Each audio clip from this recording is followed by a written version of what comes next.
Well, I know for a fact Havertz ain't going on the bench. I know that for a fact. Mm-hmm. So that's one thing. Yeah, that's one thing I know for a fact. And I know I know for a fact. Playing then, Dick? Where's he playing?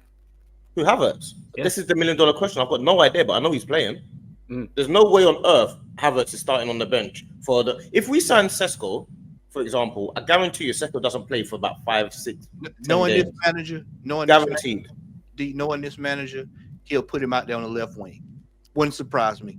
Havertz plays. Havertz is definitely playing. I wouldn't mind Havertz playing instead of Odegaard, for example. Or I wouldn't mind Havertz playing. Havertz can't play. He's not good enough. I guarantee he plays. He's not good enough though. Him and we can all agree. He does more for us than Odegaard does. No, what? Come on, Odegaard had a bad second half of the season. We don't have time for that, bro. We ain't got time for us. Is it fair to say this is probably going to be like game week 1? This is going to be our 11. Right there, man. That's right there. That is. I mean, like, well, you got to take Zubimendi out of there, man. I don't know where's this Zubimendi in the team coming from. Yeah, but the thing is, the thing is, right? I don't think we're signing Partey again. I think Zubimendi is Partey's replacement in this club's mind.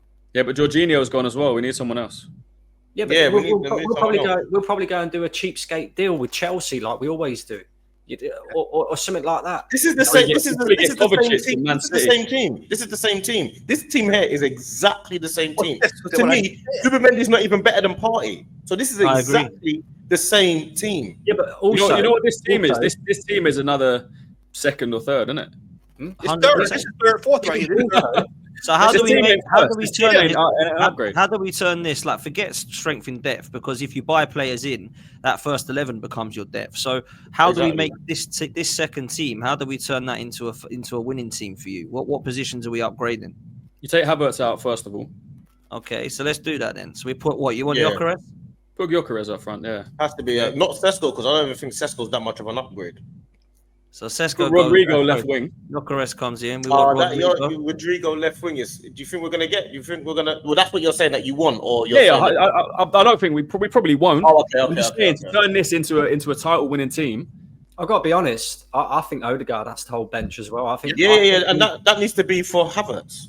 I think we need to be looking definitely for a player. I ain't gonna lie. That's a problem area. We need. I think pre-season will be telling on Odegaard. Oh, if we see Odegaard back to his best, then he can start. Odegaard is our tempo setter, yeah.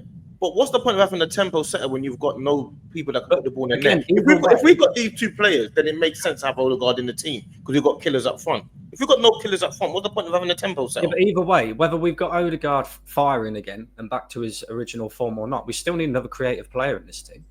Yep. So who are we signing? But what level of creative player are you talking about?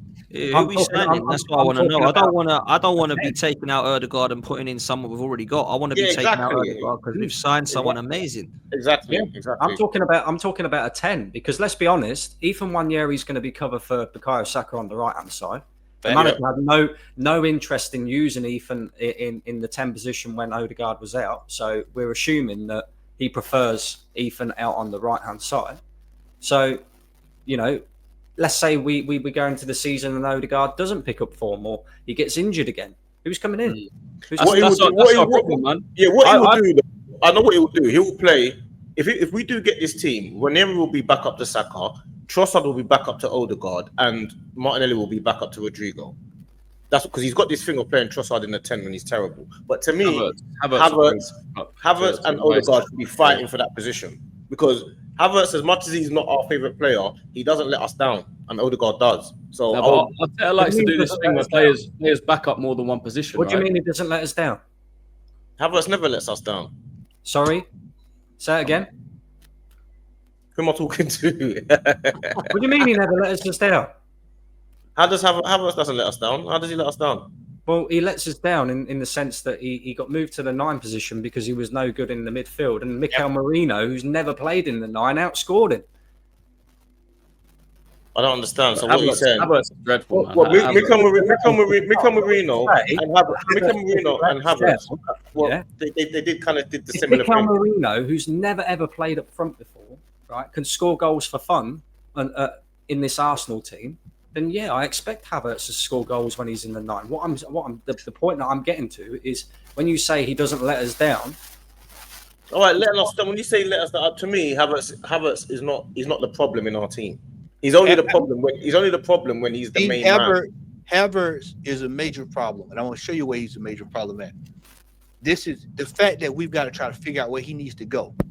Well, we're trying to figure out what we should be able to point and say Havertz is his best position is right here. We don't need to figure it out, man. He needs to go on the transfer list. I was just going to say we spent top dollar for Havertz. And I told y'all, I just told y'all, I said the transfer windows of the past are not coming back to haunt us.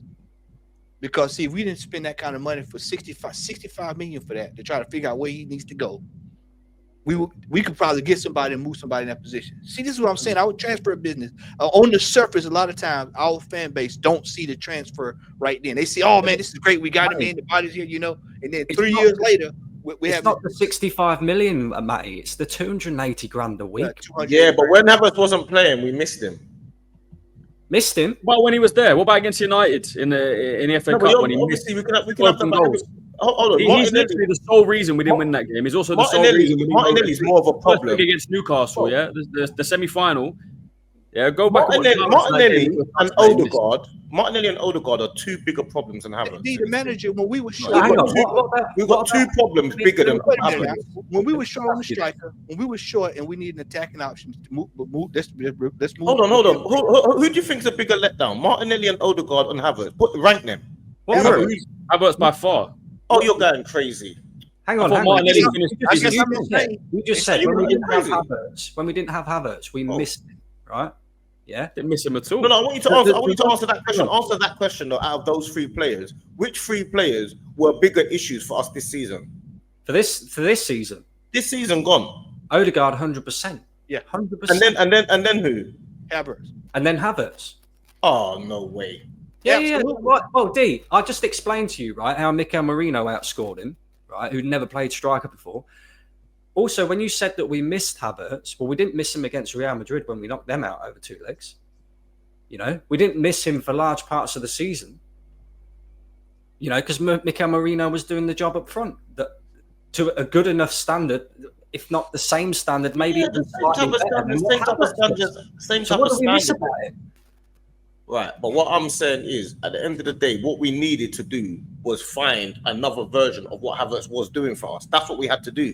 We didn't change a completely different player and put in a tricky, because we had strikers on the bench. We had Butler, Ødegaard. We had players like Martinelli that could have gone up front. We didn't do that. We tried to replace what we're missing.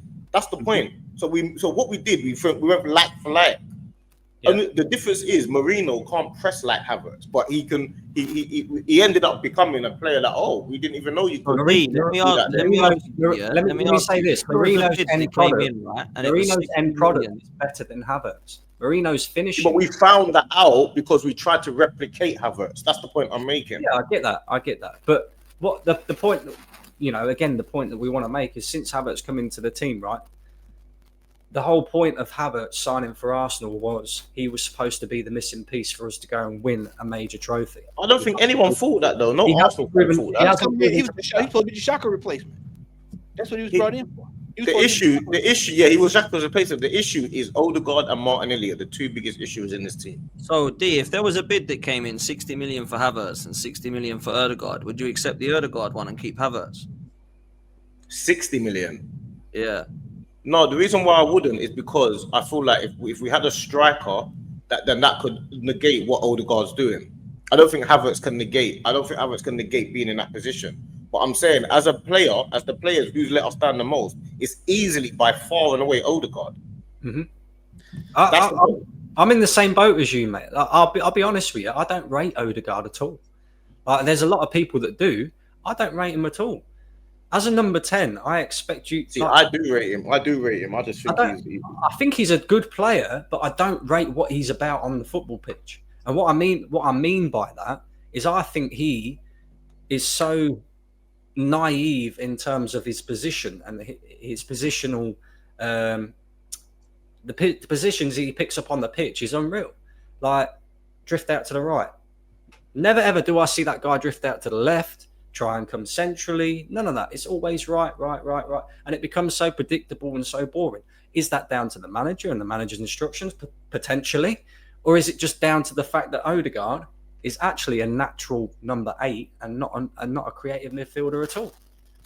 I think Okay. Odegaard. I think Odegaard is the man that plays second to whoever the main man is. He's the person that complements that player. So this is why I say if we need to get a creative 10 and just what Brandon just said, move him over there, then he may actually turn out to be halfway decent. But us relying on him to be the main man is absolutely not going to happen because that's not who he is. He's never been the main man. Never.